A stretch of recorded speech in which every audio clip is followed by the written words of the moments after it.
সর্বোচ্চটুকু হয়তো প্রাইভেট বিশ্ববিদ্যালয়ের শিক্ষার্থীরা পায়নি। সত্যি কথা বললে যে বৈষম্যের বিরুদ্ধে আন্দোলন, সেই বৈষম্যের শিকার আমরা হয়েছি।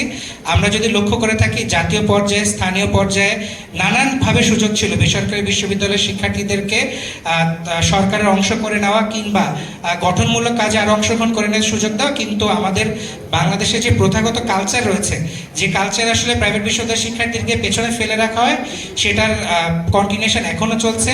এখন আমাদের শিক্ষার্থীরা আসলে সুযোগ পাচ্ছে না।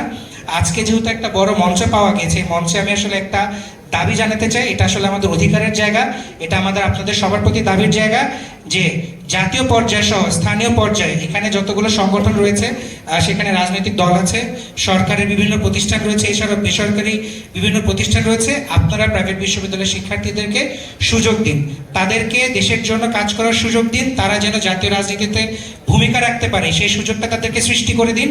আমরা চাই জাতীয় রাজনীতি থেকে ভূমিকা রেখে দেশের জন্য কাজ করার জন্য, এবং আমরা যে বাংলাদেশ বিনির্মাণ করছি সেখানে অংশ নিতে।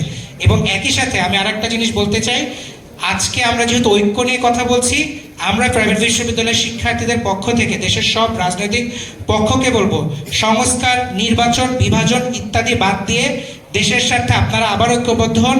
আরও একটা বার দেশের সবাই আমরা যদি ঐক্যবদ্ধ না হই, তাহলে যখন পরবর্তীতে ফ্যাসিবাদ ফিরে আসার সুযোগ পাবে, তখন কিন্তু তারা রাজনৈতিক দলের ব্যানার দেখবে না, কে সংস্কার চেয়েছে দেখবে না, কে নির্বাচন চেয়েছে দেখবে না, তারা সবাইকে কিন্তু ফাঁসিতে চলাবে।